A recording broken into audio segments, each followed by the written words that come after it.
Aïcha travaillait depuis 3 ans dans la gigantesque résidence Donovan, une villa futuriste située en plein cœur d'une ville moderne où s'élevaient des gratte-ciel de verre et des routes lumineuses.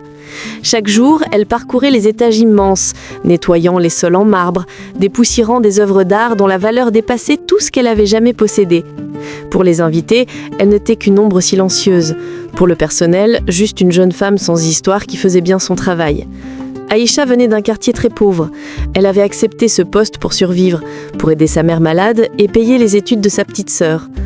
Elle ne se plaignait jamais, même lorsque ses journées commençaient à 5 heures du matin et se terminaient tard dans la nuit. Elle n'avait pas de chambre luxueuse comme les employés supérieurs, juste une petite pièce derrière la cuisine, avec un lit trop dur et une fenêtre minuscule donnant sur un mur. Ce qui rendait son quotidien difficile, ce n'était pas la fatigue, ni même l'injustice sociale. C'était l'indifférence. Les personnes riches qui vivaient dans la villa passaient devant elle comme si elle n'existait pas. Aïcha souriait quand on lui parlait, mais personne ne lui rendait jamais ce sourire. Et parmi toutes ces personnes, il y en avait une qui ne la regardait jamais. Kaël Donovan, le milliardaire propriétaire de la résidence. Un homme admiré pour sa réussite, mais connu pour son cœur froid.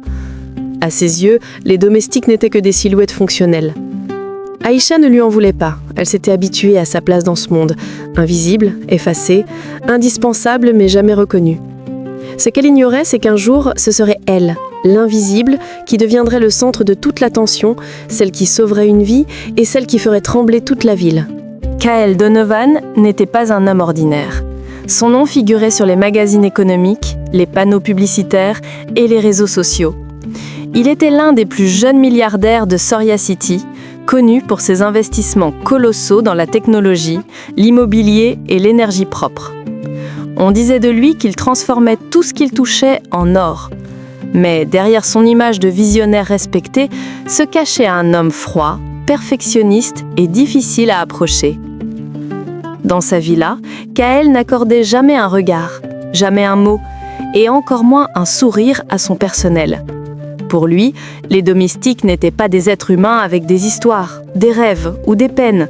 Ce n'étaient que des rouages dans la grande machine de son empire. Il vivait selon un principe simple. Le temps, c'est de l'argent. Les émotions sont une distraction. Ce mode de pensée avait fait de lui un géant des affaires, mais aussi un homme terriblement seul. Chaque matin, il traversait les couloirs immenses de sa villa, son regard fixé sur sa tablette, analysant des chiffres, des graphiques, des accords. Si une poussière était laissée sur une table, il le remarquait immédiatement et exigeait que ce soit réglé en silence. Si un verre n'était pas parfaitement aligné, il fronçait les sourcils.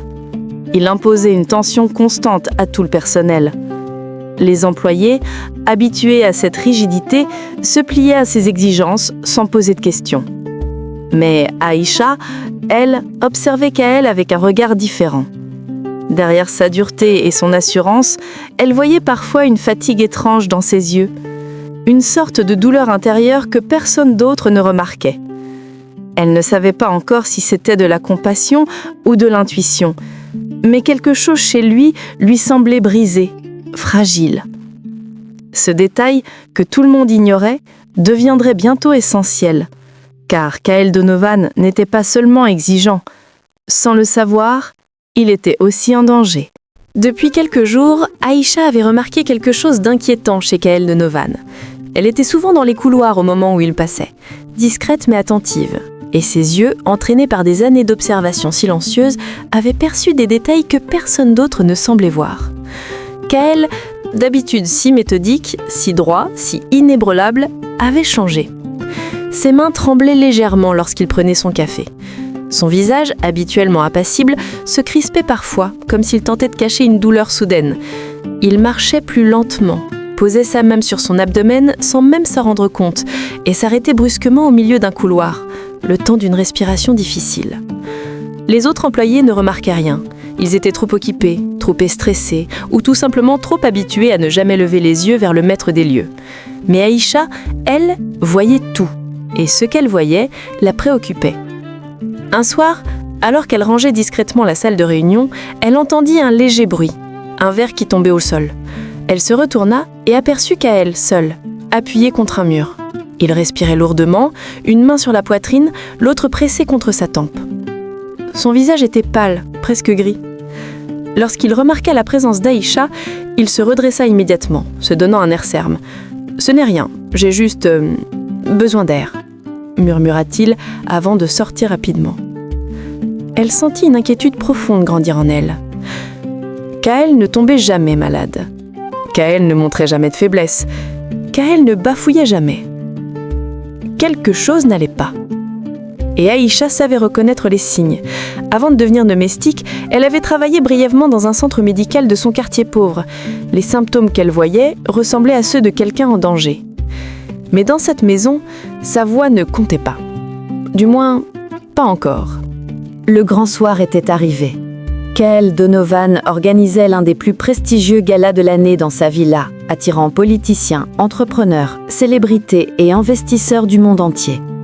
Les lustres scintillaient, les musiciens jouaient un jazz moderne, les invités défilaient dans des tenues luxueuses. Tout était parfaitement orchestré, ou presque. Aïcha, vêtue de son uniforme simple, évoluait entre les invités avec discrétion. Elle servait, rangeait, observait. Comme toujours, on ne la voyait pas. Mais elle voyait tout. Pendant que les convives riaient, toast à la main, Aïcha aperçut Kaël au centre de la salle, saluant ses partenaires, un sourire figé aux lèvres. Malgré son apparence impeccable, elle reconnut ce micro-tremblement dans sa main droite, celui qu'elle observait depuis des jours. Quelque chose lui serra le cœur. Puis tout se précipita. Un serveur approcha avec des flûtes de champagne.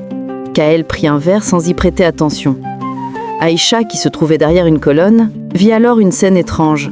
Un invité, un homme bien habillé, jeta un bref regard autour de lui, puis toucha à peine le verre de Kaël du bout des doigts. Un geste rapide, presque invisible, mais pas pour elle. Le milliardaire porta le verre à ses lèvres. Quelques secondes plus tard, il s'arrêta net. Ses yeux s'écarquillèrent, sa respiration se coupa. Le verre tomba de ses mains et se brisa au sol. Des cris retentirent. Les invités reculaient, paniqués, tandis que Kaël s'effondrait lentement comme une marionnette dont on aurait coupé les fils. Aïcha sentit un frisson glacé lui traverser le corps. Elle comprit immédiatement. Ce n'était pas un malaise ordinaire. Quelqu'un avait voulu le tuer. Tout le monde autour restait figé, choqué. Personne n'avait les réflexes nécessaires. Personne. Sauf elle.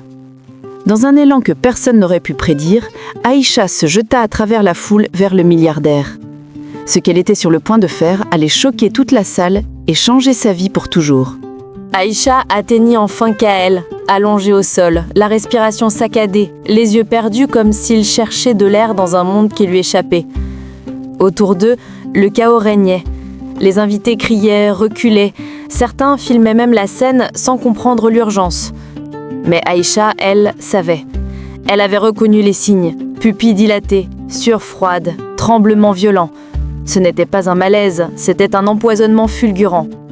Dans sa mémoire, un souvenir ancien refit surface, sa formation dans un petit centre médical de son quartier pauvre où elle avait appris les gestes de premier secours en cas d'ingestion toxique. Elle savait ce qu'il fallait faire, mais le faire sur un milliardaire en plein gala était une autre histoire. Kaël tenta d'avaler sa salive, mais sa gorge semblait se refermer. Ses yeux se retournèrent légèrement. Si elle ne réagissait pas, il s'étoufferait ou sombrerait en quelques minutes. Alors elle fit l'impensable. Aïcha leva la main et frappa Kaël au visage. Pas fort pour lui faire mal, mais suffisamment pour le choquer, le garder conscient, l'empêcher d'engloutir plus de poison et stimuler un réflexe qui pouvait lui sauver la vie. Le son du coup résonna dans toute la salle. Un silence brutal suivit. Les invités s'immobilisèrent, horrifiés. « Elle a frappé Kaël Donovan !» cria une femme. « Quel enfer! Sécurisez-la !» hurla un garde. 2 agents de sécurité se jetèrent vers elle, mais Aïcha leva les 2 mains en priant « Arrêtez! Si vous m'empêchez, il va mourir !» Son regard déterminé fit hésiter tout le monde. Elle se pencha alors sur Kaël, lui tenant la tête, le forçant à rester conscient. « Restez avec moi, ne dormez pas, respirez, monsieur Donovan, respirez !» Elle utilisait un ton ferme, presque autoritaire, qu'on n'aurait jamais imaginé venant d'une domestique invisible. À cet instant précis, la salle entière comprit qu'elle ne l'avait pas frappé pour le blesser, mais pour le sauver. Tout le monde fixait Aïcha avec un mélange de choc et d'incompréhension. Une domestique frapper un milliardaire en public, cela ne s'était jamais vu. Les murmures se multipliaient, les accusations aussi, mais Aïcha n'entendait rien. Elle n'avait qu'une seule priorité, le sauver. Elle plaça Kaël en position latérale sécurisée, son esprit travaillant vite malgré la peur. Les tremblements s'intensifiaient, sa respiration devenait sifflante.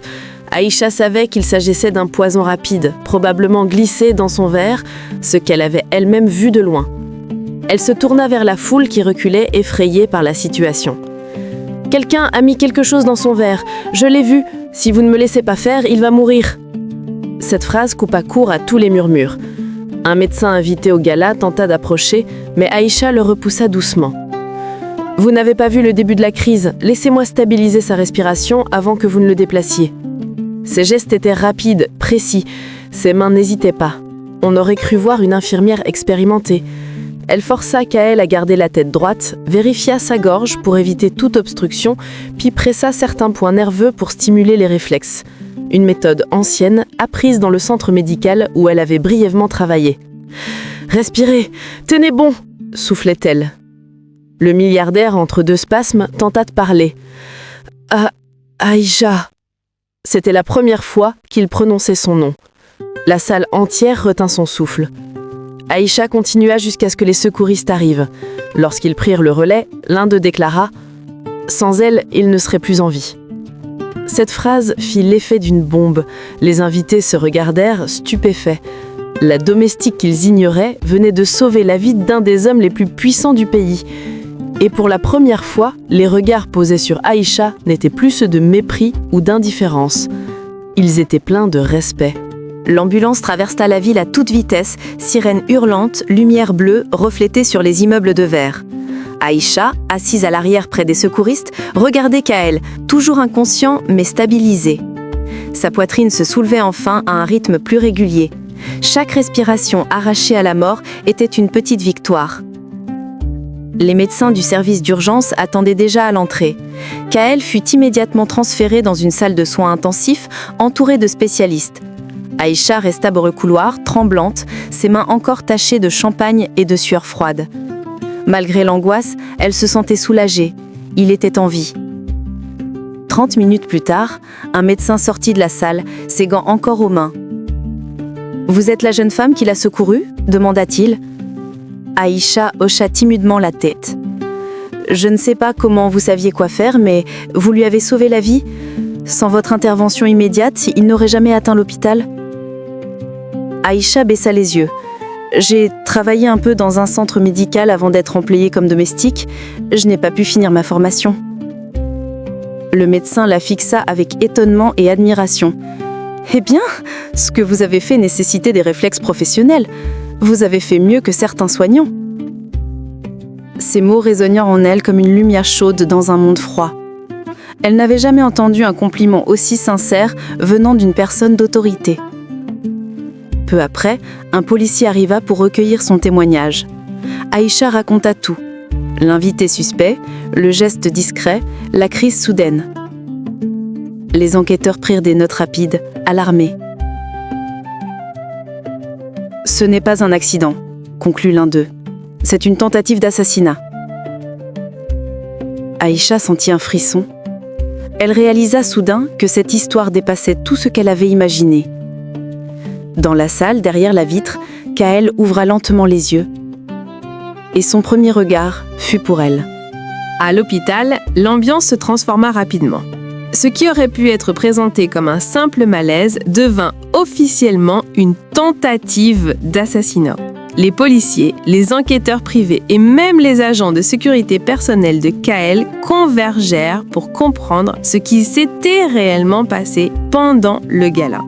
Aïcha, toujours assise dans le couloir, observait la circulation intense autour d'elle. Elle n'avait jamais vu autant de personnes influentes agissant avec autant d'urgence. Cela montrait une chose, ce qui est arrivé à Kaël n'était pas un incident mineur, mais un événement qui risquait de secouer tout le pays.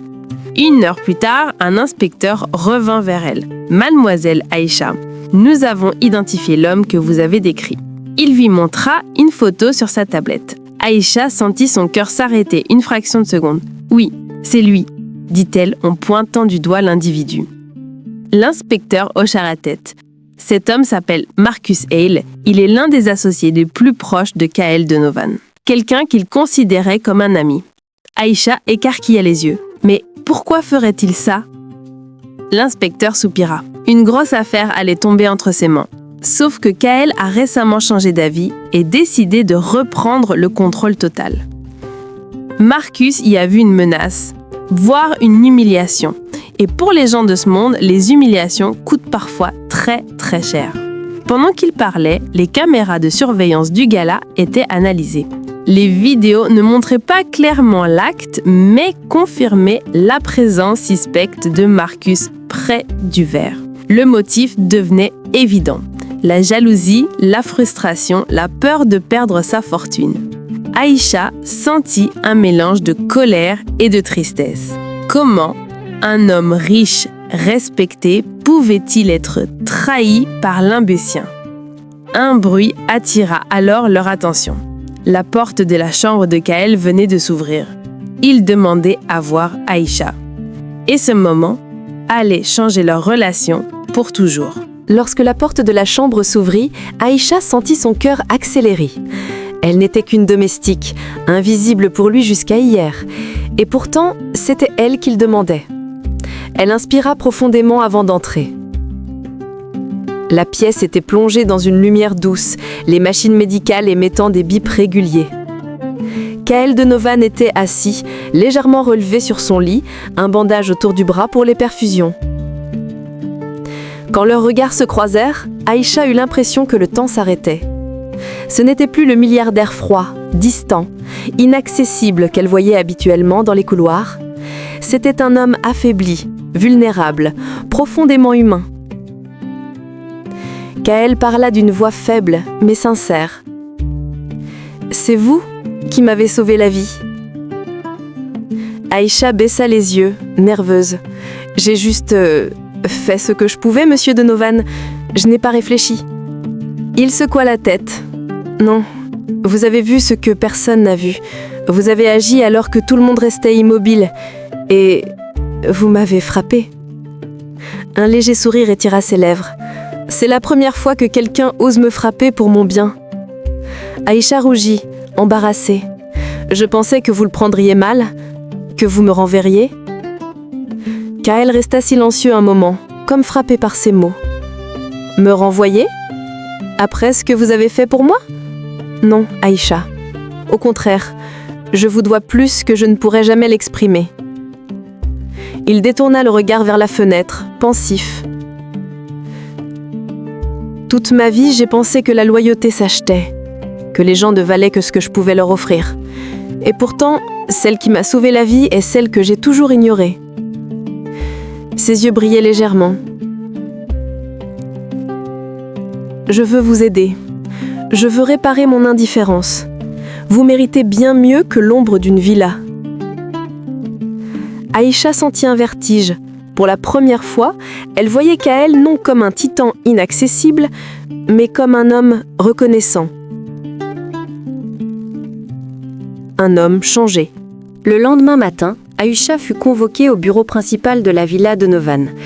C'était un endroit où elle n'avait jamais mis les pieds. Un vaste espace moderne avec des murs en verre donnant sur toute la ville, un bureau en marbre noir et des écrans holographiques affichant des chiffres et des marchés financiers. En entrant, elle se sentait minuscule, mais déterminée à rester humble. Kaël était là, désormais debout, habillé simplement, mais encore marqué par l'incident. Lorsqu'il se retourna vers elle, il n'y avait plus cette aura intimidante qu'il portait comme une armure. On aurait dit un homme qui avait traversé un choc profond et qui avait enfin compris ce qui comptait. « Aïcha, merci d'être venue, » dit-il calmement. Elle hocha la tête, tentant de cacher son appréhension. « Je ne vais pas tourner autour du pot, » continua-t-il. « Vous avez risqué votre travail, votre réputation et même votre sécurité pour me sauver. Et je refuse que vous retourniez à la vie difficile que vous meniez jusqu'ici. » Aïcha ouvrit la bouche pour répondre, mais Kaël leva doucement la main. « Je vous offre 2 choses, » dit-il en s'approchant de son bureau. La première, il posa un document sur la table. un contrat officiel. C'est une promotion. Vous passez de domestique à assistante personnelle. Salaire multiplié par 5, horaire humain, avantages complets et une formation professionnelle rémunérée. Aïcha resta bouche bée. Et la deuxième, il lui tendit une enveloppe scellée. Elle l'ouvrit avec hésitation. À l'intérieur, un chèque d'un montant si élevé qu'elle crut d'abord à une erreur. De quoi sortir sa famille de la pauvreté à jamais. C'est à Gado. Pas un paiement, pas un échange, une reconnaissance, expliqua Kaël. Vous m'avez rappelé ce que signifie la vraie valeur humaine. Les larmes montèrent aux yeux d'Aïcha. Pour la première fois de sa vie, quelqu'un reconnaissait son courage. Et ce quelqu'un était l'homme le plus puissant de la ville. L'histoire aurait pu rester un secret entre Aïcha, Kaël et quelques témoins du gala. Mais le monde moderne ne laisse jamais une scène aussi spectaculaire rester dans l'ombre. Dès le lendemain, plusieurs invités avaient déjà posté des extraits flous du moment où Aïcha s'était précipitée sur Kaël, où elle l'avait frappé pour le maintenir conscient. Le hashtag « La domestique héroïne » devint viral en quelques heures. Les médias, flairant une histoire exceptionnelle, affluèrent devant la villa Donovan. Les chaînes d'information parlaient de courage, d'héroïsme et même de miracles. Certains sites reprenaient les interviews des médecins, confirmant que le milliardaire avait été victime d'un empoisonnement volontaire et que seule l'intervention rapide d'une employée de maison l'avait sauvé. Les journalistes cherchaient désespérément à retrouver Aïcha, mais Kaël, soucieux de la protéger, avait donné pour consigne de ne laisser entrer aucun média. Il voulait que la jeune femme ne soit pas exposée trop brutalement à un monde qui pouvait être cruel, manipulateur et sans pitié. Pourtant, malgré cette protection, son nom circulait. Sa photo floue, captée lors du gala, apparaissait sur les réseaux. On parlait d'elle partout. Une héroïne venue de nulle part. La domestique qui a défié la mort. L'histoire qui bouleverse la nation.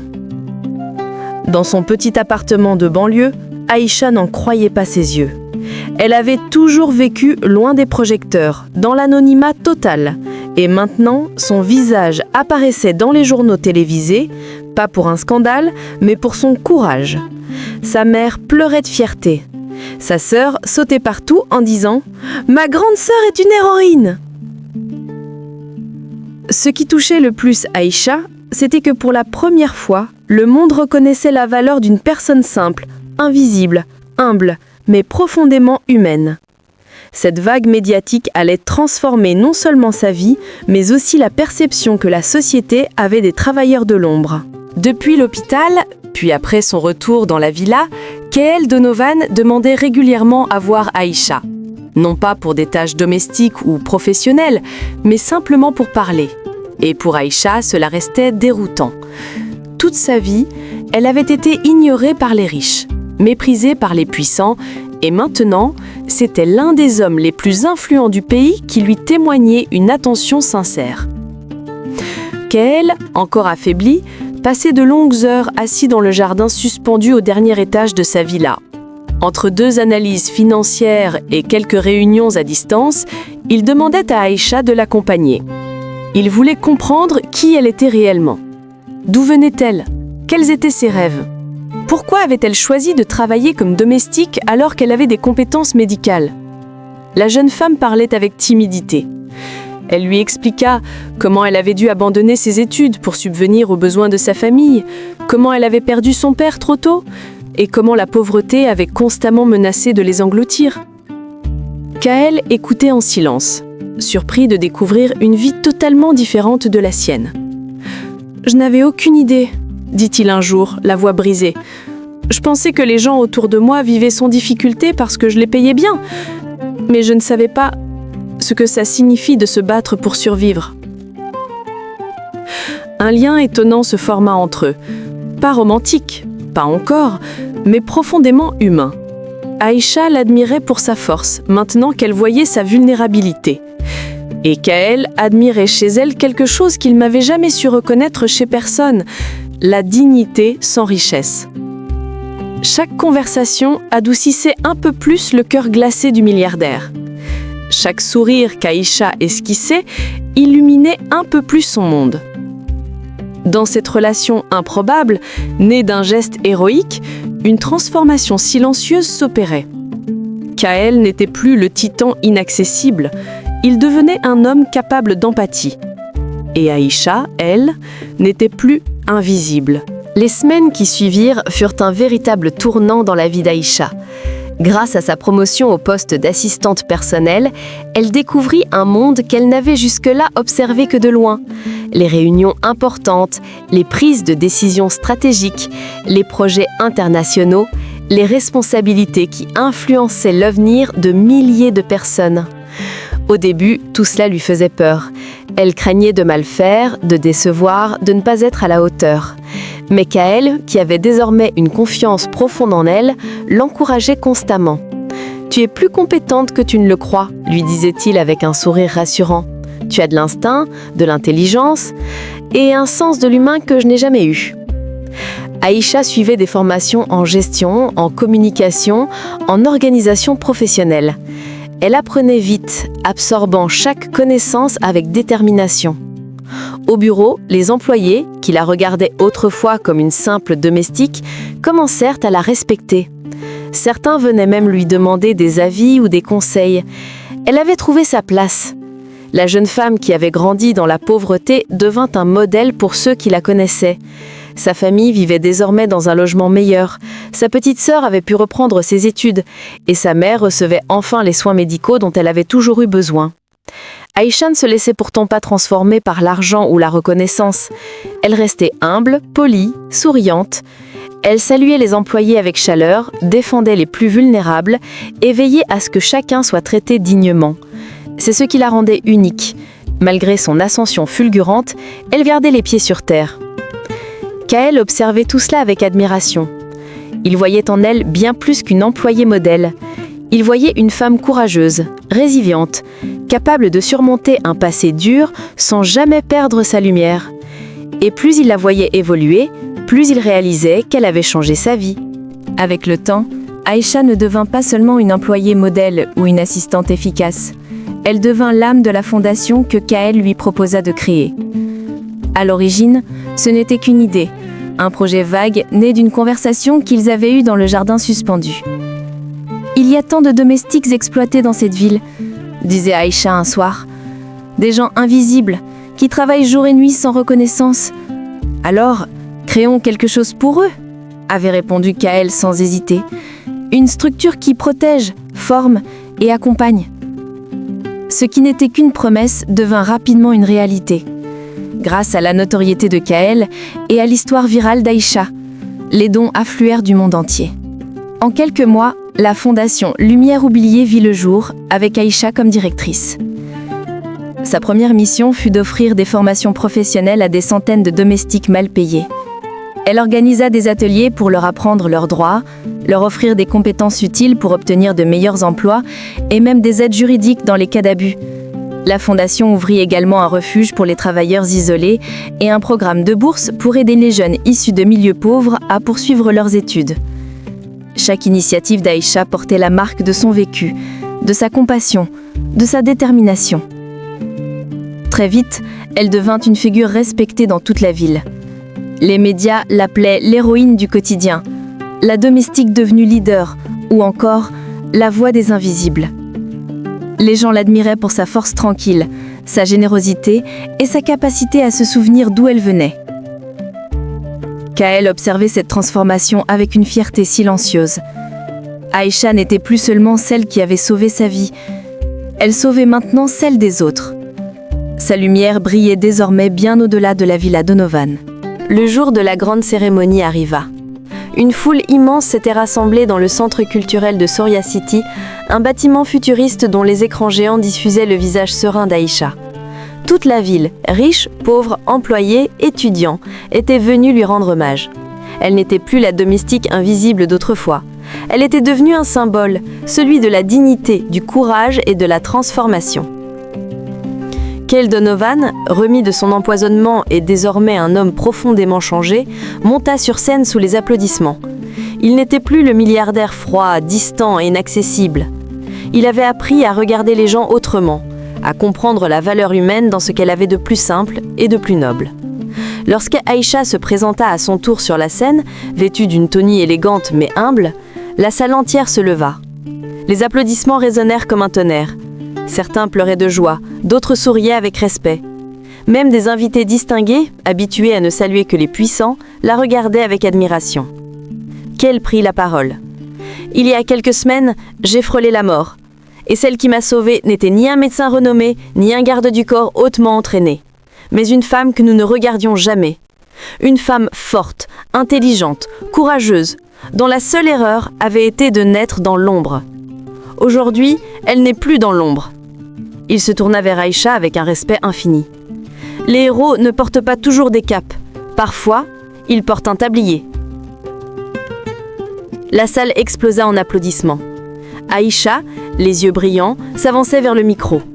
Sa voix tremblait légèrement, mais ses mots étaient puissants. « Je ne suis pas une héroïne. Je suis juste quelqu'un qui a eu une chance que beaucoup n'ont jamais eue. Être vue. » Ce jour-là, la ville comprit une chose essentielle. La grandeur ne dépend ni de la richesse ni du statut, mais du cœur. Et Aïcha, la domestique invisible, devant une lumière qui ne s'éteindrait jamais. Cette histoire est une œuvre profondément touchante, moderne et inspirante, qui réussit à captiver dès les premières lignes. Elle nous transporte dans un univers urbain sophistiqué où la richesse, la puissance et les intérêts politiques cohabitent avec l'invisibilité des travailleurs de l'ombre, à travers le parcours exceptionnel d'Aïcha, jeune domestique humble et courageuse. Le récit met en lumière l'un des thèmes les plus importants de notre époque. La valeur humaine ne dépend ni du statut social, ni de la position professionnelle, mais de la noblesse du cœur. L'évolution de la protagoniste est racontée avec justesse et émotion. Le contraste entre son quotidien difficile et son héroïsme spontané donne à l'histoire une profondeur rare. Le moment où elle sauve Kaël, le milliardaire, est narré avec une intensité remarquable. Ce geste, à la fois choquant et salvateur, devient le point d'ancrage d'une transformation spectaculaire, non seulement pour Aïcha, mais aussi pour le monde qui l'entoure. Les personnages sont crédibles, bien écrits et humains. Kaël, riche et distant, découvre peu à peu l'essentiel, la loyauté, l'empathie et l'humilité. Son changement progressif donne une dimension morale et émotionnelle puissante au récit. Quant à Aïcha, elle incarne la résilience, la dignité et la force tranquille. Son ascension depuis une domestique ignorée jusqu'à une figure sociale reconnue et respectée est racontée avec une beauté sincère. Le message final de l'histoire est profondément inspirant. Les héros ne sont pas toujours ceux que la société met en avant. Parfois, ils se cachent dans les coulisses, accomplissant des actes extraordinaires dans le plus grand silence. Cette œuvre rappelle avec émotion que chacune de nos actions peut changer une vie, et parfois même un destin. C'est une histoire magnifiquement construite, poignante et pleine d'espoir, une véritable leçon de vie.